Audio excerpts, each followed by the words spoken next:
प्रकृति भी संघर्षों के कितने उदाहरणों से भरी पड़ी है। लाखों वर्षों तक कोयला घिसा जाता है तब हीरा बन पाता है, भट्टी में सोना तपा जाता है तो कुंदन बन पाता है।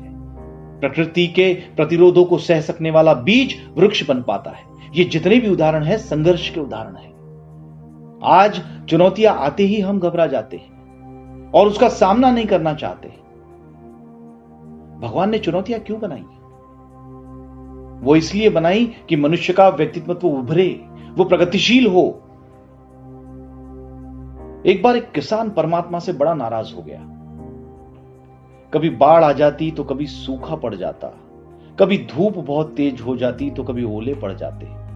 हर बार कुछ ना कुछ कारण से उसकी फसल थोड़ी खराब हो ही जाती। वो बड़ा दुखी हो गया और सतत की परेशानी से परेशान होकर उसने एक दिन परमात्मा से कहा कि देखिए प्रभु, आप परमात्मा हैं, लेकिन मुझे लगता है कि आपको खेती बाड़ी की ज्यादा जानकारी नहीं है। मेरी आपसे एक प्रार्थना है कि एक साल मुझे मौका दीजिए, जैसा मैं चाहूं वैसा मौसम हो, फिर आप देखना मैं कैसे अन्न के भंडार भर दूंगा। परमात्मा मुस्कुराए और कहा, ठीक है, जैसा तुम कहोगे वैसा ही मौसम दूंगा, मैं दखल नहीं दूंगा।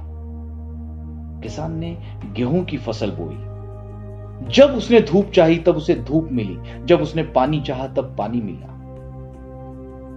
तेज धूप, ओले, बाढ़, आंधी तो उसने आने ही नहीं दी। समय के साथ फसल बढ़ी और किसान की खुशी भी, क्योंकि ऐसी फसल तो आज तक नहीं हुई थी उसकी। किसान ने मन ही मन सोचा, अब पता चलेगा परमात्मा को कि फसल के लिए क्या चाहिए होता है। बेकार ही इतने बरस हम किसानों को परेशान करते रहे। फसल काटने का समय भी आया। किसान बड़े गर्व से फसल काटने गया, लेकिन जैसे ही फसल काटने लगा एकदम से छाती पर हाथ रखकर बैठ गया,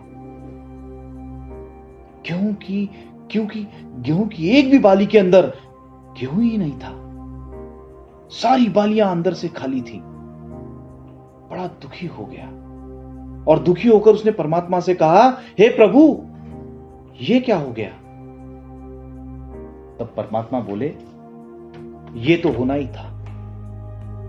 तुमने पौधों को संघर्ष का जरा सा भी मौका नहीं दिया, ना तेज धूप में उनको तपने दिया, ना आंधी ओलों से जूझने दिया, उनको किसी प्रकार की चुनौती का एहसास जरा भी नहीं होने दिया। इसीलिए सारे पौधे खोखले रह गए। जब आंधी आती है, तेज बारिश होती है, ओले गिरते हैं, तब पौधा अपने बल से ही खड़ा रहता है।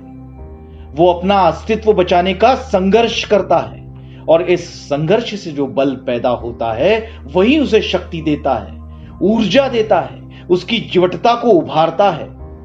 अरे सोने को भी कुंदन बनने के लिए आग में तपने, हथौड़ी से पीटने, गलने जैसी चुनौतियों से गुजरना पड़ता है, तभी उसकी स्वर्णिम आभा उभरती है, उसे अनमोल बनाती है।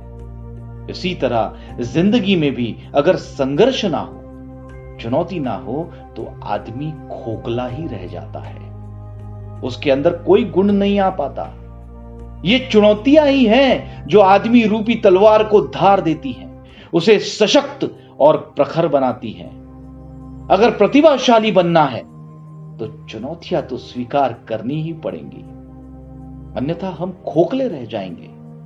अगर जिंदगी में प्रखर बनना है, प्रतिभाशाली बनना है, तो संघर्ष और चुनौतियों का सामना तो करना ही पड़ेगा।